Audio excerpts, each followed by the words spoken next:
وصحبه وسلم أجمعين. ما أنت وتاريخ أي تاي لحد فبراير لما كل لواتن يكون أن شوغا مع سمرات وياي وحنا كتير شركي سمرات ترين أفر وسوس على المدير مامي اللي هو يغسل عف وحنا وين المركز وحيد هرلع كبحية مرحلة دي نصوم مرة وحنا أنا شيء أول إن قبل دور الشر وكل أن كلها لدور صفة فاسن مرحلة دي وضع وصوم مرة كارهان شبلان في حالة بهالك أي صوم مرة دور الشر يكور يكذب لكن عن ترى ما أنا ما تقصوا كوب مرحلة التاجن يصير على هيد وحاول يسوون من سمرات لبا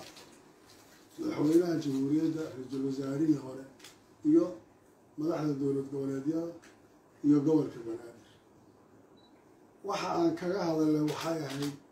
إن حل جارو قول كجدو جود الله صاره جود داس أنت عن سمرات صدح للسوس ونقلين أي يو كسر طلبيان حل اللي جارو يضو مركا دولته ay ka shaqeynaysa ciidamada lagu daldalayo culaysyo badan oo la gaarsiinayo dadka iyo dhibaato dadka la dhaxdhigay muuqatayna inta ka horeysa shirka dambe intaan isugu imanin inta laabada qaado arrintaana madaxweynaha jamhuuriyadda iyo madaxdii kale baan ka wada hadalnay ma ayna dhicin samareeb tiri ma aanan imanin sababo jiray awgood oo arrintii حكومتي حيالي دعيبة صوابا وحتى لابا وريتها لغا قادم بينيجي سبتمبر إماتي كي آنو لويد مقدشو وحنباش عالم يا حكومة دبا وشيغي إلا إيقو أدكتها إنا شركة قيب قلو يدو دقال وكتاقيها قبل كيقدو ما انتي قلوك آن كلاكم بباش عالم يا حكومة دا إدي آن كأركي وحانو شيغي ولا يسكت نقاها يستا شر إن كقريب قال حالات كسعة الجول كجدان عن المسؤولية ده قاعد كريم دور ده كبعدي وحقيقي صوب بحرين شركة إن كبار راي إن عقبات كتاي مصير كأمة الصومالية وحين نقطة إن أتناسله وأن أقوله إن شركة كقريب قال لقاها الله يعرف تدور شرعية مصير كالصومالية أنت الشركة وصعدنا مدة كلا دلوقتي الجودة هذه المركز ترسلني يشوف لنا كتير إلى الجودة هذا كشقين أنت أي مغنايان ملاحظي كلا أنا جاي ملاحظينها عبد الله فرماج وأنا قرني وحنكون شيء من إن كشقين ودي صاروا لصاء أورورية سيدي حلوا جايلها أنت تاجين الجودة كده الحلول نبغى صومك عاوي ها تليها النبض سجدة فهد ياسين أنا ننحل دوانا وكسر الدري وحن كل اللي تلنا سوتشيدية وحاد كنتان جلتها مصلي فهد ياسين تلقص كوئك حالة وحي هذا ما يقول كلام وحي سوتشيدية إلا قبت جدي ولا شرع جدي داس إلى سو تشيديان حال سيدي لو قال له رجع جوه كده maamulkii sidii wax loogu qaban lahaa sidii dhibaatada taagan xalkeeda loo gaari lahaa dowladda federaalka iyo Jubbaland waxa isku haysay gobolka ku saabsan loo sameeyo oo guddigaas ay uga hawlgeli lahayd muddo kooban loo cayibi lahaa in arrintaas ku dhamaato waxba mayna ka dhicin madaxweynuhu isagaa ballantaa ka baxay shaqadii aan isku ogeyn oo dhan dhinaca kale u rogay isagoo markaas waxyaalo aan munaasab ahayn ama aan madaxweynenimadiisa u qalmeynin ay noqotay waxa uu hadafka ka dhigay oo ay ahayd doodo ku saabsan arrinta Jubbaland iska daaya waxa caqabad gada ma ahayn Kismaayo ka jirta isagoo xusay markaas waxyaalo aanan hadda inaan sheegay ay ceeb ugu tahay oo ay ka mid tahay reer iyo qabiil iyo Kismaayo iyo hogaamiye kooxeed iyo waxaana la isku hayaa iyo waxaana la isku hayaayo aan igula cod madaxweyne uu ka hadlayay wax si jufannimo ah ku saabsan taas waxay soo gaarsiisay inaan shirkii idhaahdo haddaba kama qayb gelayo saaxiibaday markaa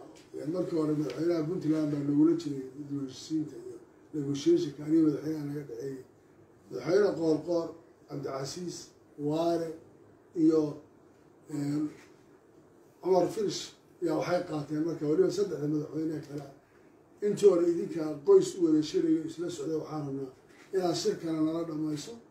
hawshana aad nala qaadato kabacdi annagu aanu gallo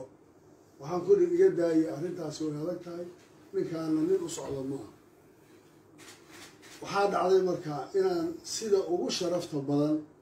ee loo dhammayn karayo aan u dhammaynay isla qaadanay labada goobood sida loo qaybin iyo say noqonayso doorashadiina aan go-aankeedii 17 September sidaa ku gaaray intaasi markay dhacday waxaan ka hadlay oo ka mid ah qaybta hadalkii aan ka hadlayay madaxweynuhu stateka dhexdiisa u taallaa siduu u qaybsanayo kuraastiisa ee labada magaalo ugu qaybinaya maadaysi maya buulo 2016 waa la qaybiyey idinku kaan hadda soo yeedhin waan sheegnay waan dhamay waxay noqotay in nooc loo kala saaro gobolkii oo qabailada qaarkood oo labada meelood ba degaya la yidhahdo hal meel bay wada degaana madaxweynuhu isagoo dan kale markaas uu riixidaa kale saaxiibaday markay hawshii dhammaatay jawaab lagama helina nin waliba wuu dhoofay ilaa waa la heshiiskii waa la gaaray maalintii aan tagay Kismaayo 3 maalmood kadib waxaan furay shirkii golaha baarlamaanka ee heer dowlad goboleed furitaankii shirkaan kaga hadlay mowqifkayga sida wax loo qaybiyey aragtida aan qabo taasay ahayd waxay ku salaysan waan ka hadlay waxaan halka u arkayay sida wax u jireen qaybinta la qaybiyey iyo inuu madaxweynuhu wadaa ku tagrifalkeedii riixideeda waana loogaa waana hadal duuban oo yaallo ah maana ka helin wax jawaaba waxaa noogu soo noqday ma jiro halkaa iyadoo taagan tahay waxaan muddo 4 bilooda ku baaqaynay iyadoo markaa 3 qodob oo ka mid ahaa qodobadii laga hadlayay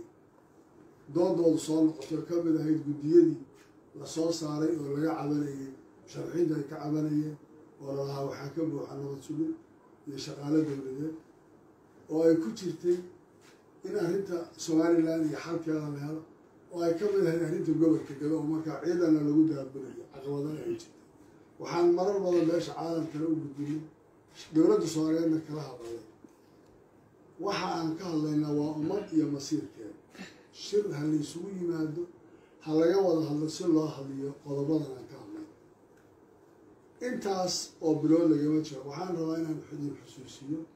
2016 waxaa jiray bilaha qaarkood oo hal bil shirar la isugu imanay 2 goor si xal looga gaaro mas'alo yar oo markaa soo baxday khilaafkeeda saddexdan arrin oo gobolka Galatiisu ciidamo lagu daabulayo dagaal la abaabulayo xuduudo la xirayo dhibaato la abuurayo ay tahay wax ka sii weyn iska daa in doorasho ee xaalad ka sii adag lagu jiro waxaa dowladdii mas-uuliyiintii dowladda federaalka ay qaadan waayeen intii shir la isugu yimaado in xal laga gaaro ama loo yimaadaan ama aanu tagno ama isu yimaado waxaan fursad ka helay Garoowe shirkii ay qabatay Heritage kaasoo aanu isugu nimid madaxdii qaranka marka laga soo tago madaxweynaha xafiiskiisa sababta ra-iisul wasaarahana waa laga joogay iyo 2 isteed oo ahaa Hirshabeelle iyo Koonfur Galbeed inta kale meeshaanu ku sugnay dood dheer kadib oo labada aqal guddoonkooda ay joogeen waxaa la yidhi maxaa xala waxaanu qaadanay Jubbaland oon tanaasul ku samaynay war arrinta gobolka Gado waa caqabad taagan caqabaddaa waxaan u baahannahay in laga gudbo si looga gudbo waddankuna uu doorasho u galo khalkhal kalena uuna u sii gelin waxaa muhiim noqotay oo aanu soo jeedinay arrinta gobolka Gado in xalkeeda guddi loo saaro waqti muddo ay noqoto la cayimo laga shaqeeyo arrinta Garbaharre iyo doorashadana si waddanka doorashada uga dhacdo firaaqana uuna u soo bixi oo madaxweynaha maanta halka maalin u hadlay iyo sharci darrada waddanka uu ku dhacayeena ayna u imanin inay magaalada Garbaharre maamulkeedii gudoomiyihii degmada iyo gobolka iyo boolis la keeno Jubbaland oo maamulka la shaqeeya iyo amisom boolis dowladda ay soo wareejiso gobolka intiisa kalena laga qaado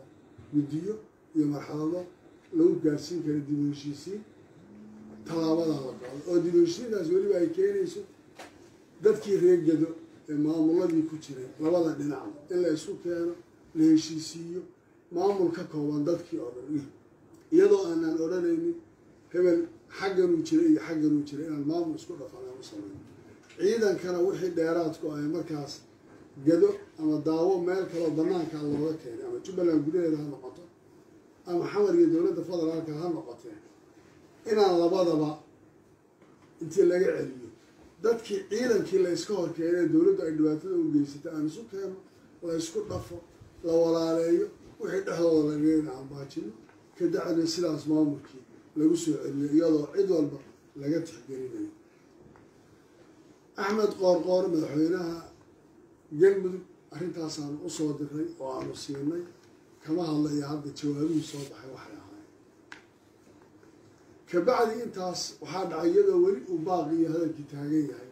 inaanu ka hadalno oo laga hadlo caqabadda xuduudka ka jirta iyo dagaalka dhacaya iyo ciidanka isku dhaca ka iman karaya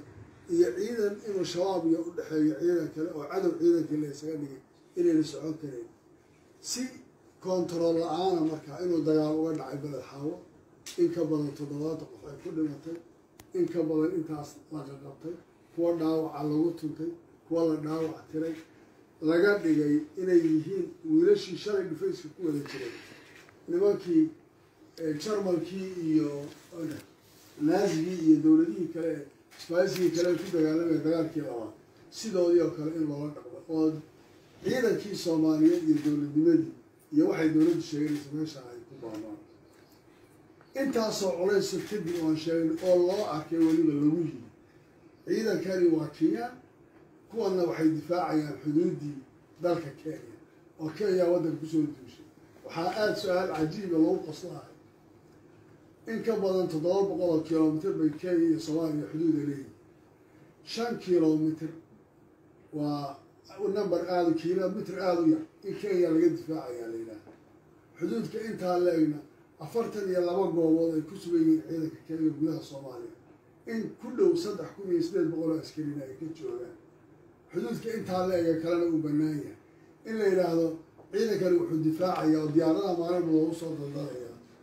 5 kilomitir bukiinka ka difaacaya maamulka Jubbaland waa dabadhil fahmadooda jaajuus ku yahay كانوا نقول وحنا تاريخ حتى صومالي هرب صومالي أنت أصلا رد عليه كذب دجال كاس وحين قتيل اللي يسوي ما يدري هذا أسفل كذب إن أقرانه إن نسيب إنه جدي كرة باغنا شيء لا وحنسيب إنه جدي وعشرة دلالة المركور عن وجري هكذا نقول سيدين الجدي لا يشير كان كباغنا وحين كنتي إن شيء لا يسوي ما يدري صوران يلا أنا كباغنا مقدسه sababta anagoo doonayna inuu noqdo shir ballaaran international community axsaabta dadka danaynaya kulligood in la wada xaliyo sababta kuwa mucaaradka iyo musharaxiinta laftooda xaq waxay u leeyihiin tabashadooda in la dhageysto laakiin in aan meel kale intaan u soo baxno la yidhaahdo inna waan isku koobnaana waxaan ka doorbidaynay meel agsi loo wada leey iyadoo marka aniga culays ay igu ahay oo marka Samareeb iyo la yidhahdo Muqdisho ay tan ii fiican tahay amni ahaan iyo nolol ahaan intaba oo culayska aan Muqdisho ku dareemayaan ku dareemay haddana waxaan u qaadanay riskiga waxay ahayd inaan la xaliyo guud ahaan cidda wax tabarayso intaa ka bacdi waxaanu nimid Samareeb afar shirkii ugu horreysay galay madaxweynuhu wuxuu yiri Jubbaland iyo Puntland baa shirka soo dalbaday iyagu ha sheegay waxa laga wada hadlay ani ma aha nin ay wax ka maqnaayeen ما هني مدحونا مسؤولية صاري ما هني مدحونا أو عقبات تاجر يوضح وماشي كوس على الجرني وحنا كوسي عشيبسن مدحونا مركو إيمانه إنه كوبا غشيم كأنه تجي شنطة بشع برلمان كلا ولا قالوا الله كمان وواحد جرنا يصدق ضرب إنه لا مركان من هذا الكلام بالله وحكون مدحونا وهدي أنا جا بيسويسي صدق عقبات بتاجر وحل وبان إلا جرنا waddankii doorasho u baahan yahay waxa kaliya process-kan uu ku sii socon karay waa xal siyaasadeed in la gaaro haddii xal siyaasadeed la gaarin maanta baarlamaanka sharcigiisu uu dhacsan yahay waqtigiisu uu dhammaan madaxtooyada waqtiga inta la wado waxay ku jiri karaan oo keliya political agreement in la gaaro sababta waddanku waa fadlan isteedyadana siyaasaddii waddanka matalaya ra-iisul wasaarihii baa jooga waxaa intaa ka dambeeya caqabad baa imanaysa maanta aynu gaarna heshiis saddexdii qodobna aan ka wada hadal saddexdii qodob waxaa la yidhi ha laga hadlo guddi ha loo saaro aniga oo ah madaxweynaha jubbaland guddoomiyaha gobolka banaadir ahna duqa magaalada muqdisho iyo ra-iisul wasaaraha oo goobjoog noo aha waxaa la yidhi waxaad ka soo tala bixisaan labadii qodob ee kale arrinta ku saabsan somaliland iyo cabashada ka jirta iyo arrinta ku saabsan guddiyada doorashooyinka iyo caqabadihii laga qabay waxay noqotay inaan khadka soo gelino oo aan isugu aan la hadlo guddoomiyaha aqalka sare guddoomiye cabdi xaashi iyo ra-iisul wasaare ku-xigeenka oo aan ku nidhaahno niman yahow odayaal baa tii mas-uuliyiin baa tii dowladda federaalka axzaab mucaarad kulli intaad ka baxdaan idinku dadkaad mas-uulka ka tihiin xalkooda ka shaqeeya guddiyadooda doorashada noocoo dhacayso isu taga go-aanana soo siiya wixii intaa ka dambeeyana go-aankaad soo gudbisaan waxaa idinla wadaagi doonaa maamulkeeda yeelan doona ra-iisul wasaaraha jamhuuriyadda federaalka ee soomaaliya tii kalena aanu tala ka soo bixinay oo aanu keennay in la qaato in laga saaro dhammaan wixii cabasha ay ka jirto ama ha noqoto ciidamada wixii ay guddiyada ku jira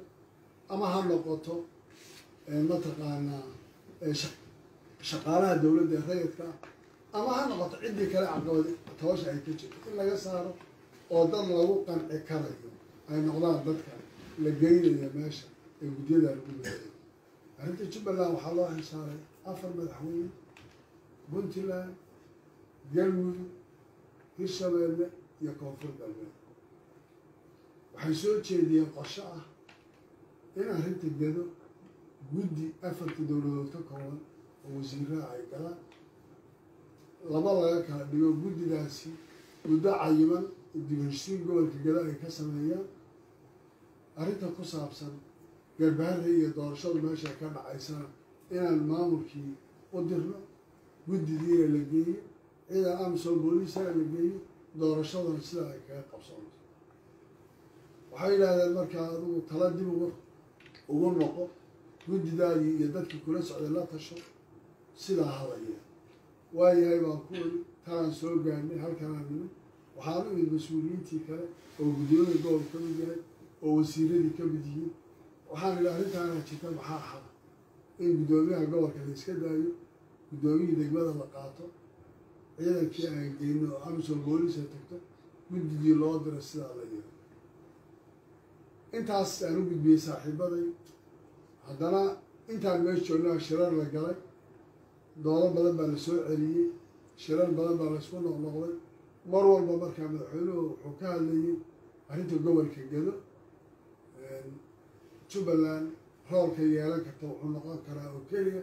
inay guddiga doorashada soo dirto guddiga doorashada hadday noqotana dee waxaa meesha yaalla haddaan guddoomiyihii degmada iyo gobolka oo labaduba reer garbahareeya oo ka soo jeeda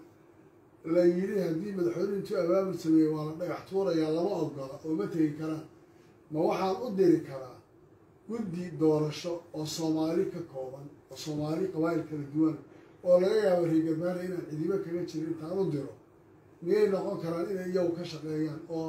guddidu ayna lahayn maamul la shaqaysa sababtoo guddidani bulsho rayad bay la maamultamayaan waxaa lala dhaqmayaa maamul waxaa lala dhaqmayaa dhaqan waxaa lala tacaamulayaa dhalinyaro intaasoo dhan marka haddaan jirin maamul wixii u dhexeeyahay guddidu waxama qaban karayso haddiise iyagii aan la ogolayn guddoomiyihii iyo gobolka iyo degmada ma waxaa tegi karaya markaa guddi kooban oo soomaali ka kooban oo iyagu magaaladii wax ka qaban karay doodaasi markay dheeraatay kabacdi waxaa isku noqday nimankii madaxweynayaasha ahaa ee dowlad goboleedyada ee afarta ahaa iyo waxay soo jeediyeen haddana iyadoo markaa aan ogolaanay guddoomiyaha gobolka iftiiba la reebo guddoomiyaha degmada iyo in la qaado intana ay noqto in tala ah axmedow guddoomiyihii u kaadi degmada waxaan rabnaa guddi inaan u diray garbaare guddidaasi inay ka soo shaqeeyaan in ay dadka la kulmaan dib-u-heshiisiin sameeyaan ay soo jeediyaan marka bal qof kale oo aan hadda guddoomiyaha jooga ahayn ay soo barboos gareeyaan oo la yidhaha qof kale dadkii isku raacsan yahay waxaanu nahay guddoomiyaha degmada inaad qofka jubbaland usoo magacaabo kabacdina qofkaasi uu noqdo maamulkii jiray isaga iyo amnigiisiya lagala shaqeeyo amisom booliis la keeno guddidii la geeyey sidaa ay ku shaqayso warka laygu soo celiyey waxay madaxweynuhu inuu yidhi maya haddii jubbaland ay magacaabaysaba guddidu ha soo jeediyeen odayaasha ha soo jeediyeen haddii magacaabisku jubbaland ay ku leedahay ma aqbalayo oo dhibaataa dhacaysa ma kari karayo marka anugu guddi inaan khatar geliyo laleeyahay guddoomiyihii ay la shaqaynaysa haddaan magacaabo dhib baa ku imaanay waxaan isku daynay wax kasta oo tanaasul aan samayn karna inaan samayn waxaan soo jeedinay oo kale haddii ay sidan tahay arrinta doorashada barinti loo kaadiyo dib u heshiin ha la galo gobolka gado oo dhan ha laga galo garbaari ha laga bilaabo ciidamadii ha laysku dhafo maamuladii ha lasoo waxeeyo gobolkii ha lagu soo celiyo jubbaland gacanteeda kabacdina doorashadii inta broseyska kale uu socday gaaraysahay ha la qabto arrintaa iyadaa madaxweynuhu uu ka goos qabsaday waxaan rabaa inaan idhaha dagaal baa jiro wiilal baa dhimanaya mushkilad baa taagan oo dhib baa jira waxaa madaxweynaha u sheegay madaxweynuhu anigu kuraasta masharax maydi dhan kursi kabaliyi laakiin waxaan rabnaa doorasha inay dhacdo xataa hadday adig kuu soo wada baxaanad kulli aad u ka shaqaysanayso waa sideeda wax kuu yaalla laakiin labaa lagu yidhi broseyska ka dhexbaxo kaambeynkaaga ku jira intaan waqtigaa kaa dhammaan waxaana kaa dhacda doorashada ha dhacdaa goob maana dhicin intaasoo dhan madaxweynuhu wuxuu ku soo koobay inuu isku koobo sheegasho hal gobol iyo hal degmo oo soomaaliya ka mida oo degmo ka mida gobolka gado oo kuraas ay taallo uu yidhaahdo aniga unbaa ka talinaya haddaba madaxweynaha waqtigiisu dhammaaday see buu soomaaliya u xukumi karayaa hadduu hal degmo sheegtay oo uu yidhi anaane oo anaa ka soo jeeda oo reerka yagaa dega oo anaa maamulaya oo doorashadeeda maamulaya oo maamulkeeda iskale suurtagal miyay noqonaysaa madaxweynuhu soomaaliyada kale oo dhan inuu isagu mas-uul ka noqdo oo uu yidhaahdo anaa soomaaliya madaxweyne ka deegaan iyo leebalka intaa leegna inuu ku kooban yahay wax dhici karaya maa waana arrin aad iyo aad loogu waxnaa waxaan ku baaqaya waxaan diyaar u ahayn wax kasta oo laloo soo jeediy waxaan u taagnayn si kasta oo doorasho nabada ay ku dhici karayso waxaan ka xumahay in maanta ciidan soomaaliya isku hor fadhiyo oo wiilashaa maanta wax qaban kara ayna jira waxaan ka xumahay in maalin walba diyaarado rasaas iyo qoryo iyo baabuur wada gobolka gada lagu sii wado lagu daldalo oo maanta deegaanada intoodii kalena ee jubbaland dalab maanta rasaas baa ka taalla al-shabaab kula dagaalamaysa waxaa la yidhi jubbaland weydiista ha idiin soo qaaday diyaarad dowladdu ima helisa kiradeeda s n a baa la yidhi waxba idiinma heli karayn ciidan s n a dhow la isku dilaa maxkamad la yidhi ha loo soo diro dowladdu waxay tiri uma hayn maalin walbana 5 falayd 6 falayd baa tagta oo ka degta oo shaqo ka qabata oo hubgeysa oo rasaasgeysa dhibaato aada u weyn weyn waxaan diyaar u ahayn oo intaa ka hadlaynin oo meel caalam iyo madaxda soomaaliyeedba kaga hadlaynin war waddankaan hala badbaadiyo maanta waxay taagan tahay in madaxweynihii uu ballansaday baarlamaan waqtigiisii dhammaaday iyo isaga oo berri waqtigiisii ay ka hadlay waxaan rabaa baarlamaanka soomaaliyeed inaan u sheego waddankan dhibaataha gelinida su-aal baa imanaysa 4 sano madaxweynahaan arkay waddan ma maamulaynin yaa maamulayay xaggeesa waddankaan uu ku socdaa 4 sano kadibna sharciyadda maanta baarlamaan lagula hadlayo iyo waxa la soo saaraya maxay noqonaysaa soomaaliyay dagaal qabiil ma aha dagaal sokeeyo ma aha 91 ma aha system iyo dastuur baa leenahay isaga hala ilaaliyo ra-iisul wasaare jooga xukuumad ka hertee karaa jiri karta waxay la tahay in dadka soomaaliyeed si degan iyo beesha caalamkaba waddankan arrintiisa looga fiirsado waxa uu xalay ninka hadlaya magaca dowladda ku hadlayay aqriyayeen wax sax ah mayna ahay inta barabooskay soo jeediyeen madaxduna waa la yaqaanaa inta aan compromise galayga tanaasulna waa la yaqaanaa waan ka hadli doonaa markaan kismaayo nabad ku tago haddii ilaaha yidhaahdo taariikh dheer baan ka hadli doonaa doorashadii jubbaland baan ka hadli doonaa 2 sano ka hor oo waddanku dowladdu ay diiday in shir la isugu yimaado yaan ka hadli doonaa aad baad u mahadsantiina هذا وبالله التوفيق والسلام عليكم ورحمة الله وبركاته.